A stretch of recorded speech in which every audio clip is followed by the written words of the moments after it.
우리 오늘 제가 말씀을 준비했거든요.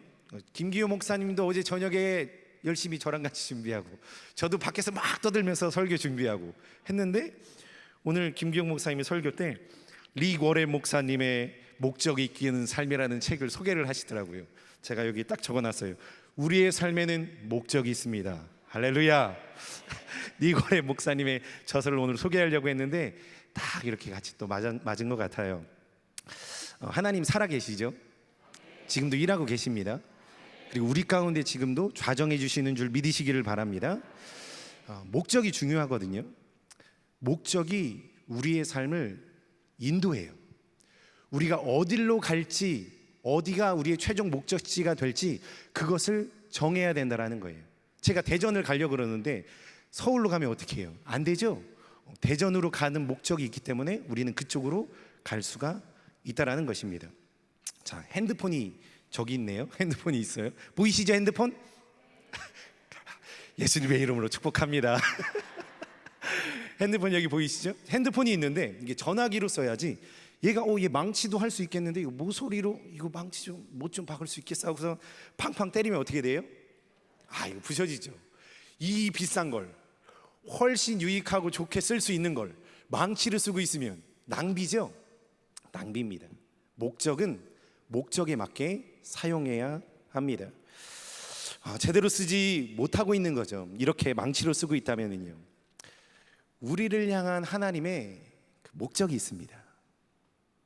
하나님께서 우리를 보실 때에 그 목적을 가지고 일하고 계시고 인도하고 계시고 빚어가고 계시며 역사하고 계세요. 믿으시죠? 그 하나님의 역사가 있어서 오늘 우리가 이 자리에 있잖아요. 그렇죠? 하나님께서 나를 만지시고 만나시고 붙드시고 함께 해주셔서 오늘 내가 이 모양 이 모습 그대로 주님 앞에 서 있을 수 있다라는 것입니다.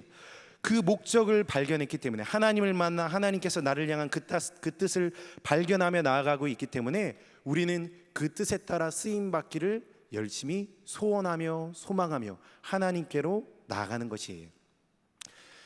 목적을 발견한 사람은요, 하나님께 온전히 쓰임 받습니다. 그런데 그 목적을 발견하지 못하는 사람은 자신의 가치, 하나님이 나를 보실 때 보시는 그 가치를 전혀 그 목적을 이루지 못한다라는 거예요. 가치가 뚝 떨어진다라는 것이죠. 우리 모두 하나님께서 나를 향한 그 목적을 온전히 발견하시는 우리 모든 성도님들 다 되시기를 예수 그리스도의 이름으로 축복합니다. 제가 집에 선글라스가 한 2개가 있어요. 그 선글라스는 다 검은색입니다. 그런데 예를 들어서 여기가 조금 어둡잖아요. 제가 노란색 조금 밝은 선글라스를 딱 끼면 어떻게 될까요? 우리 성도님들과 이 예배당이 조금 더 밝아 보이겠죠. 검은색 선글라스를 끼면 밖이 아무리 밝아도 조금 어떻게 보일까요? 어두워 보이겠죠. 빨간색 선글라스를 딱 끼면 어떻게 될까요? 뭐라고요? 그렇죠. 빨갛게 보이겠죠. 그리고 제가 저 목사님은 노는 목사님이구나 라고 생각을 또 하시겠죠. 빨간색 선글라스를 끼는 희한한 분이구나 이렇게 생각을 하시겠죠. 선글라스를 끼면 이 환경은 안 바뀝니다. 밖의 외부적인 요소들은 전혀 바뀌는 게 하나도 없어요. 그런데 내가 인식하고 보는 게 완전히 달라요. 아무리 밝아도요, 검은색 선글라스를 끼면 낄수록 밖은 밝은 게 아니라 어둡습니다. 이게 그렇게 인식되고 그렇게 또 여기게 된다라는 것이죠. 우리는 어떠한 선글라스를 살아가고 있는가요? 삶도 똑같아요. 환난이 있어요, 없어요? 고통이 있어요, 없어요? 다툼이 있어요, 없어요? 아픔이 있어요, 없어요? 다 있으시잖아요. 다 있잖아요. 근데 중요한 사실이 내가 그때 어떠한 선글라스를 끼고 보느냐예요. 우리가 많이 들었던 이야기가 있죠. 택시 운전사가 있습니다. 그 택시 운전사가 그냥 운전만 하면서 오늘 하루 10만 원 벌어야지 20만 원 벌어야지 하면 그는 그냥 10만 원 20만 원 버는 사람이에요. 그런데 그 택시 운전사가 나는 사람들의 생명을 지키고 그들이 안전하게 이동할 수 있도록 그들을 인도하는 사람이다 라고 여기게 되면 가치가 올라갔어요? 올라갔어요? 올라갔어요. 어이구, 늘 항상 제가 여기 있으면은 항상 신기한 게 어떻게 그렇게 100%다 맞추시는지 모르겠어. 누가 알면 제가 알려주는 줄 알아요. 가치가 올라가요. 건축도 똑같습니다. 벽돌 한 장을 쌓는 건 다 똑같겠지만 어떤 사람들은 이거 남이 살 거니까 쓰레기 버려놓고 벽 속에다가 뭐 그냥 대충 다 해놓고 철근도 다 빼버리고 다 그렇게 한다면 그 사람은 그냥 그 하루를 가치 없이 살아간 사람일 뿐이에요. 근데 내가 올리는 벽돌 한 장을 통해서 어떠한 가정이, 어떠한 사람들이 보호를 받고 자연재해와 수많은 어려움에서 안전하게 지낼 수 있는 일을 나는 하고 있다라고 여긴다면 그거는 나에게도 가치가 있고, 그 가치를 하나님께 둔다면 그 가치를 하나님께서 받아주시는 줄 믿으시는 우리 모든 성도님들 되시기를 예수 그리스도의 이름으로 축복합니다. 이게 무슨 렌즈를 꼈다라고 이야기할 수 있냐? 자, 말씀의 렌즈, 하나님의 렌즈를 낄 때에 이러한 가치가 올라갈 수 있는 것입니다. 오늘 본문에서는 요셉이 형제들이 이제 살인 미수를 했잖아요. 이제 원래는 죽이려고 했는데 살인 미수에 그쳐서 노예로 팔아버렸어요. 팔아버려서 이 요셉은 정말 우여곡절을 많이 겪었죠. 고통과 고초를 많이 겪습니다. 근데 오늘 이 장면은 요셉은 총리로 서 있고 형제들은 이방인, 곡식을 달라고 할 수밖에 없는 이방인의 처지로 지금 만난 상황입니다.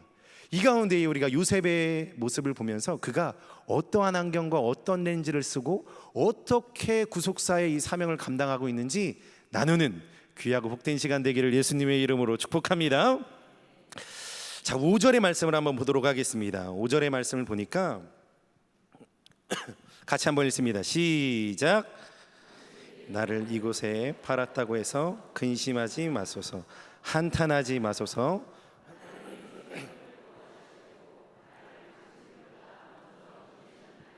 아멘. 자, 요셉이 이미 다 어려움도 있고 고통도 있었어요. 참 힘든 시간이, 억울한 상황도 있었고 너무 힘들었어요. 근데 그때 이 말씀을 딱 보세요. 지금 요셉은 환경에 안경을 끼고 있나요? 형제들을 향한 미움의 안경을 끼고 있어요? 이 대답에서 보이시나요? 나를 이곳에서 팔았다 그래서 근심하지 말라. 누구에게 하는 얘기예요? 형제들에게요. 자신을 팔아버린, 원래는 죽여버리려고 했던, 나를 죽이려고 했던 그 원수 같은 녀석들이 지금 앞에 있는 거예요. 지금 딱 이 포지션일 거예요. 이런 포지션이겠죠. 여기에서 있는데 요셉이 지금 뭐라고 해요? 근심하지 말아라. 그들을 진정시킵니다. 놀랄까 봐요. 왜냐하면 나는 죽었다 이 생각이 들 거 아니에요. 나는 죽었구나. 요셉이 총리잖아요. 위엄을 갖추고 있잖아요. 제일 높은 사람이에요. 그 가운데에 요셉이 총리인 거를 알아버렸을 때 그들의 마음이 얼마나 놀랐냐는 거예요. 요셉은 그들을 진정시키고 근심하지 말라고, 한탄하지 말라고 진정시키는 것을 보게 됩니다. 부정적의 감정을 만져주고 회복시켜주고 있다라는 것을 알 수 있어요. 요셉의 그 입술의 고백이, 그 말이 참 귀하죠. 하나님으로부터 회복된 사람, 그 하나님이라는 렌즈, 말씀이라는 렌즈를 끼니까 그 상황에 상처와 환경이 극복되어지고 이겨낼 수 있는 힘이 거기에 생겼다라는 거예요. 힘도 있고 권력도 있고 양식도 내가 다 가지고 있는데 놀려줄 수 있잖아요. 조금 나쁘게 대할 수 있잖아요. 그런데 이 모든 문제에서 요셉은 상처로도, 아픔으로도, 억울함으로도 그것을 보지 않습니다. 그의 말은 위로와 진정시킬 말일 뿐이에요. 이 입술이 얼마나 복된지. 우리 옆에 분과 한번 다시 인사합시다. 예수님의 이름으로 사랑하고 축복합니다.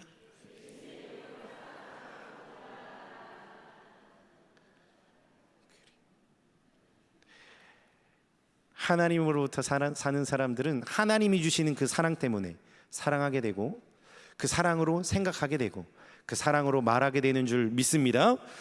그 안경을 썼을 때에 이 요셉이 그 선을 지금 이루어가고 있다라는 것입니다. 요셉의 과거의 상처가 없어졌나요? 그 일이 잊혀져서 이제 아무것도 아닌가요? 이제 총리 됐으니까 과거의 문제가 나한테 아무런 영향이 없나요? 아닙니다. 사람은요, 과거에 받은 상처가 마음에 있어서 어떠한 상황이 되면 그 상처가 다시 나올 때가 많이 있어요.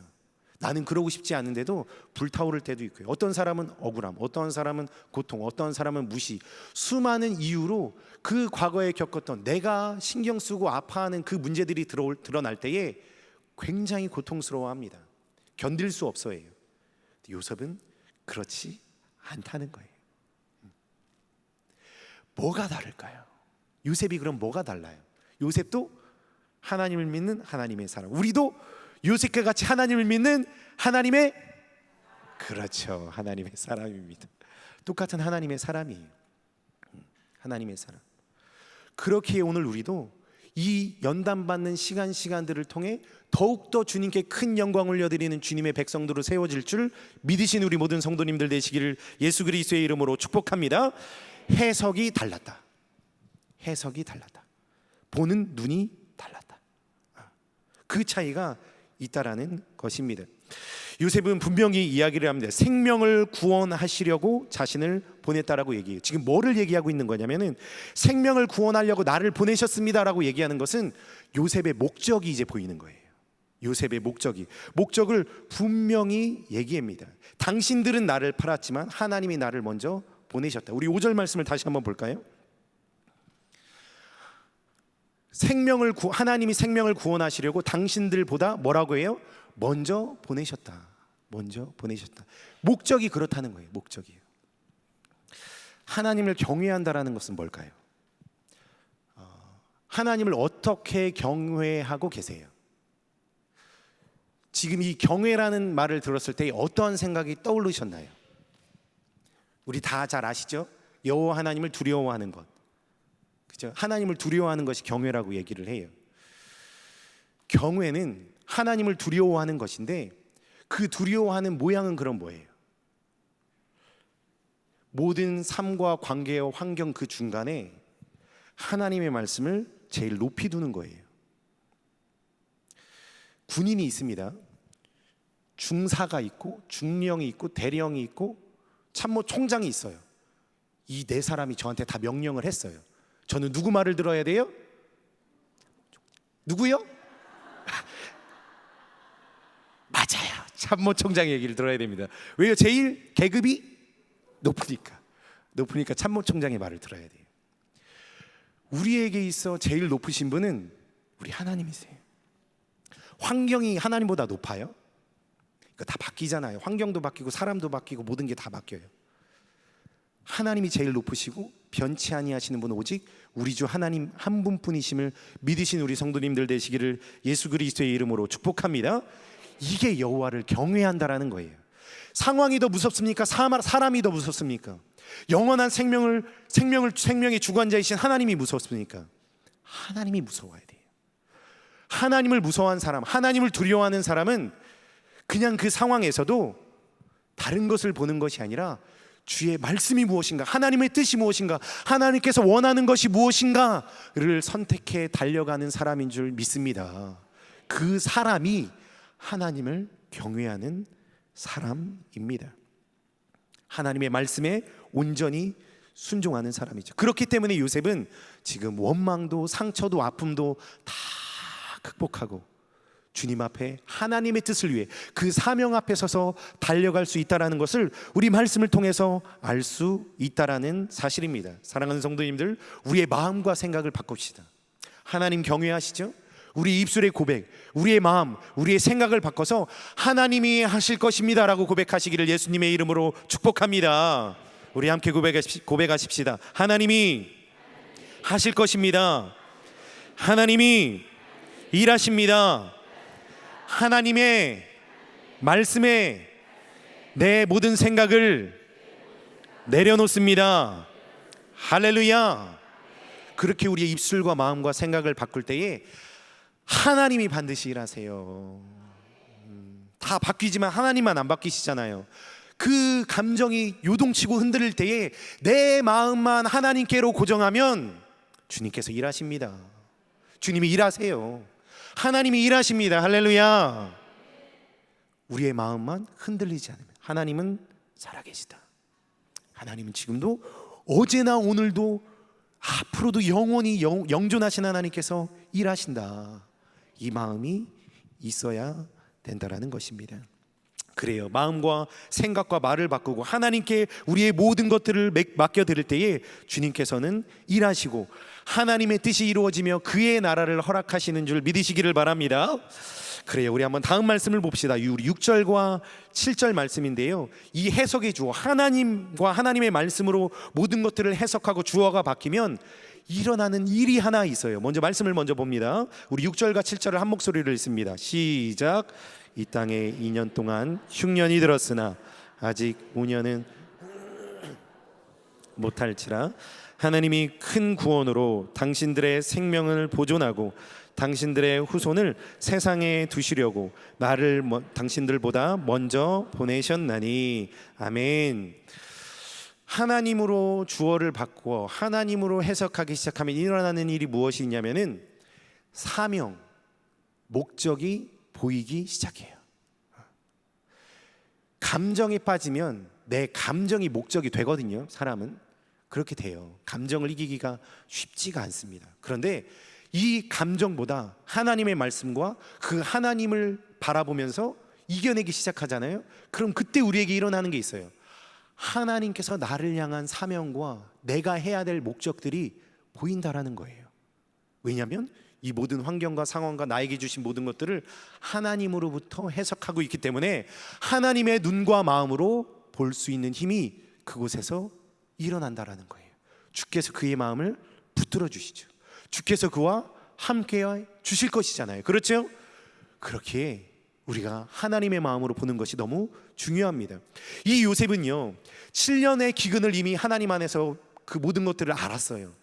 그리고 7절 말씀에 하나님이 뭐라고 얘기하냐면 큰 구원으로 당신들의 생명을 보존하고, 첫 번째 큰 구원이에요. 두 번째 생명을 보존한대요. 그리고 당신들의 후손을 세상에 두시려고 나를 당신들보다 또 뭐라고 얘기해요? 먼저 보내셨다라고 또 이야기하는 거예요. 비전과 사명이 분명했어요. 요셉이 총리직을 하기 위해서 지금 그 자리에 있습니까? 쉽게 말해서 목사기 때문에 제가 이 자리에 있는 거예요? 목사니까 이 자리, 물론 목사니까 이 자리에 있는 건 맞습니다. 그런데 그것보다 본질적인 이유는 우리 2부 예배 때 나눴던 것처럼 영혼 구원이잖아요. 이것은 나에게 주신 직분이지 궁극적인 목적은 영혼 구원, 하나님의 나라, 예수 그리스도의 복음 아닙니까? 할렐루야. 그래요. 이게 우리에게도 필요해요. 경외라는 단어, 사명이라는 단어 앞에 어떠한 말을 하실 수 있겠어요? 어떠한 고백으로 하나님 앞에 대답하실 수 있겠습니까? 그 경외라는 단어 앞에 하나님, 제가 이런 일이 있었는데 제가 주님 하나님 보며 말씀으로 열심히 이겨내고 싶어요. 이겨내고 있어요. 그렇게 고백하고 계신가요?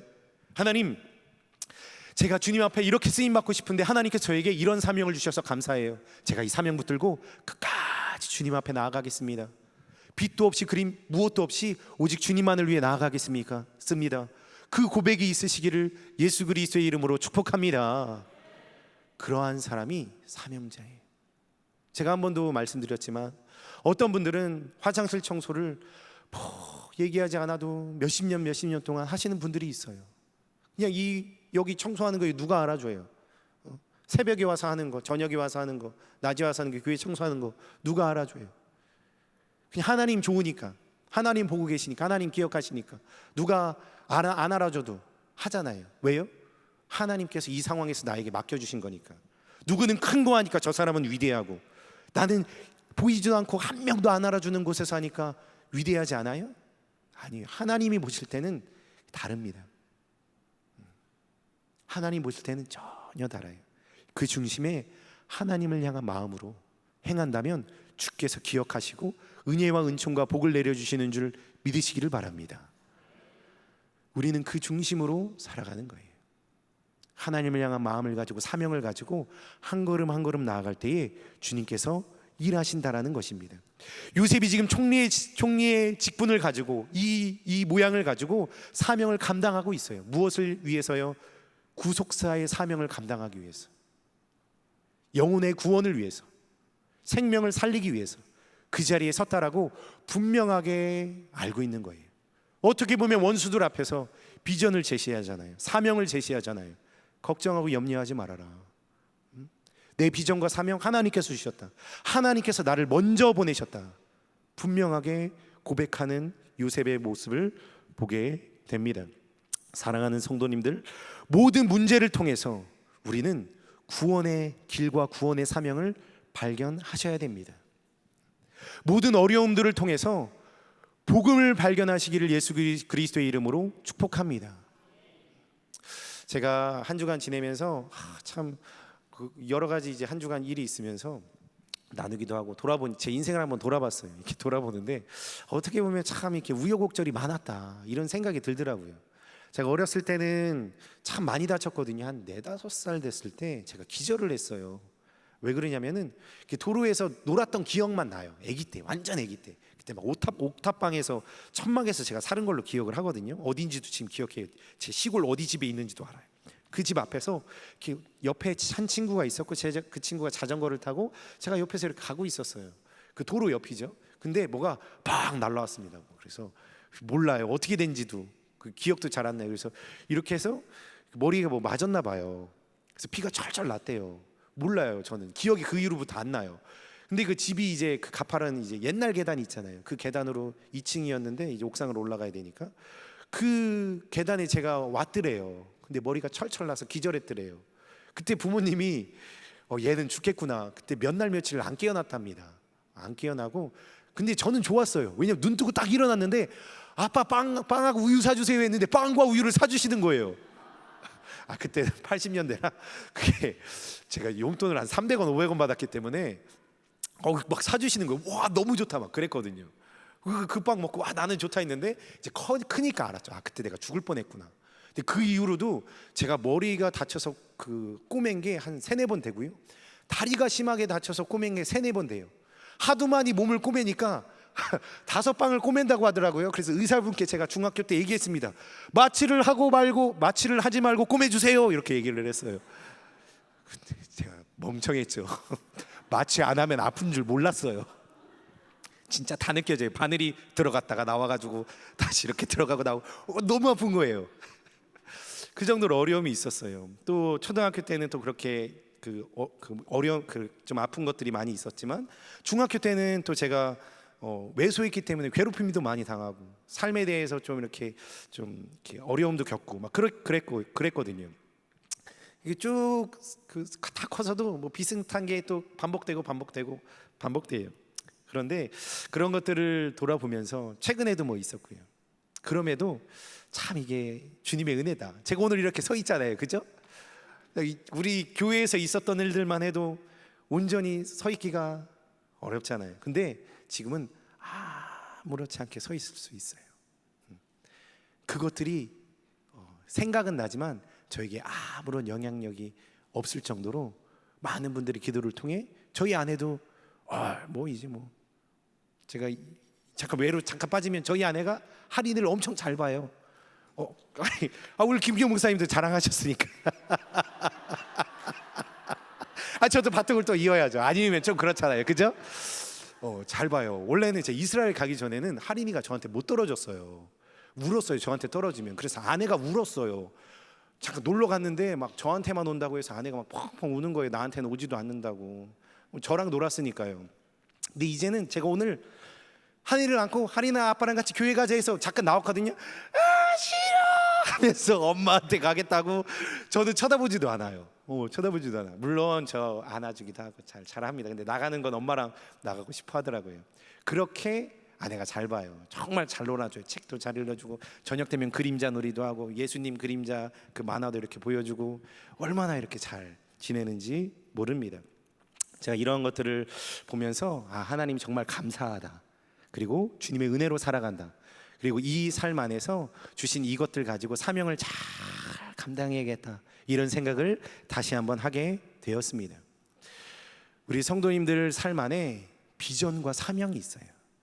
하나님께서 보시는 그 가치, 핸드폰이 핸드폰으로 쓰일 때의 가치가 드러나는 것처럼 우리 성도님들도 하나님이 보시는 그 가치가 이루어질 때에 주님 앞에 더욱더 존귀하게 쓰임받게 되는 줄 믿으시는 우리 성도님들 되시기를 예수 그리스도의 이름으로 축복합니다.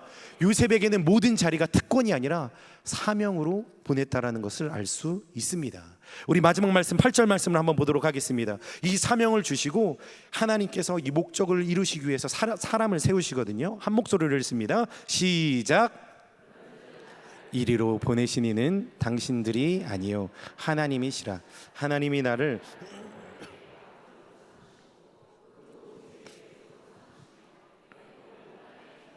삼으셨나이다. 아멘. 우리에게 수많은 문제들을 통해 이루어야 될 한 가지가 있습니다. 무엇이냐면요, 회복과 구원이에요. 모든 문제를 어떻게 대하시나요? 수많은 문제들이 일어났을 때 어떠한 관점으로 그것들을 대하셨나요? 하나님이 그 모든 문제와 환경과 상처와 아픔을 통해서 이루신 게 무엇인가요?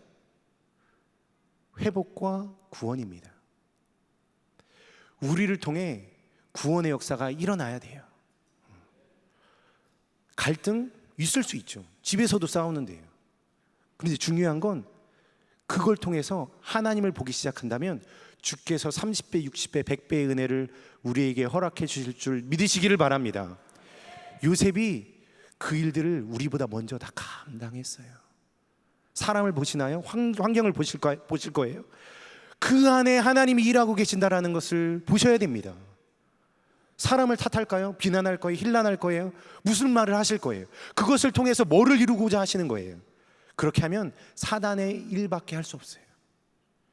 그러나 그 일들을 통해 주님을 바라보기 시작하고 주님이 일하실 거라고 선포하기 시작하고 하나님의 역사를 바라보며 서로 함께 나아간다면 주께서 역전시키시고 일하시고 기적을 베푸시고 하나님의 나라를 우리 가운데에 보내주시는 줄 믿으시는 우리 모든 성도님들 되시기를 예수 그리스도의 이름으로 축복합니다.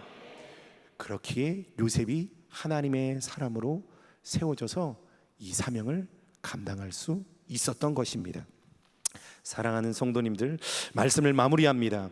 우리는 모든 일들을 통해 일어나는 그 모든 것들을 하나님의 눈으로 바라봐야 돼요. 하나님으로 바라봐야 돼요. 말씀으로 바라봐야 돼요. 사명을 발견하셔야 되고 그 사명을 통해 하나님께 영광 올려드리되 주님의 뜻을 이루어야 되는 우리 모든 주의 백성들 다 되시기를 예수 그리스도의 이름으로 축복합니다.